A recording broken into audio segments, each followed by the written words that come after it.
Hello guys, আজ আমি তোমাদের সঙ্গে শেয়ার করব ফুলকপি আলু দিয়ে কাতল মাছের ঝোল। প্রথমেই আমি ফুলকপি আর আলু ভালো করে কেটে ধুয়ে নিয়েছি। তারপর একটি কড়াইয়ের মধ্যে সামান্য পরিমাণ জল দিয়ে ফুলকপিটাকে কিছুক্ষণের জন্য ভাপিয়ে নেব। এদিকে মাছটাও আমি ভালো করে ধুয়ে লবণ হলুদ মাখিয়ে নিয়েছি। তারপর কড়াইয়ের মধ্যে পরিমাণ মতো তেল দিয়ে মাছটা ভাজা বসিয়ে দিলাম। এদিকে মিক্সিতে আমি 1 ইঞ্চি আদা, একটা টমেটো আর 4টা পাকা লঙ্কা পেস্ট করে নেব। যথারীতি আমার মাছ ভাজা হয়ে গেছে। এই মাছ ভাজার তেলের মধ্যে আমি ফুলকপিগুলো ভেজে নেব। এর মধ্যে দিয়ে দিব সামান্য নুন আর হলুদ। এই ফুলকপির মধ্যে আমি আলুটাও দিয়ে দিব। ফুলকপি আর আলু আমি একসঙ্গে ভেজে নিচ্ছি। এদিকে আমার পেস্টটাও হয়ে গেছে। তারপর আমি একটি ছোট্ট বোলের মধ্যে 1 চামচ হলুদ, হাফ চামচ লঙ্কার গুঁড়ো আর 1 চামচ জিরে গুঁড়ো গুলিয়ে রাখবো।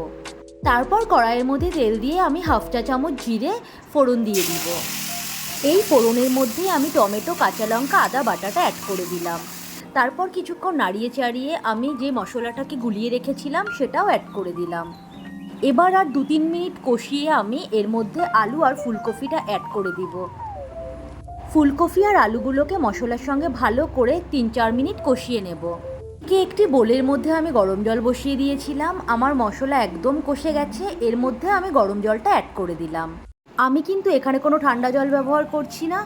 জলটা আমার ফুটে গেছে। এবার এর মধ্যে আমি 1 চামচ লবণ অ্যাড করে দিলাম আর অ্যাড করে দিলাম ভেজে রাখা মাছগুলো।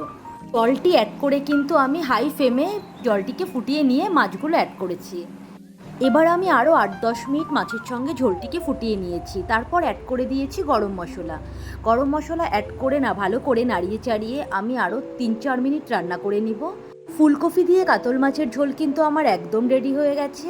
আমি সার্ভ করে নিয়েছি একটি বোলের মধ্যে। সো বন্ধুরা, আমার এই ভিডিও যদি তোমাদের ভালো লেগে থাকে প্লিজ লাইক, কমেন্ট, শেয়ার করে দিও।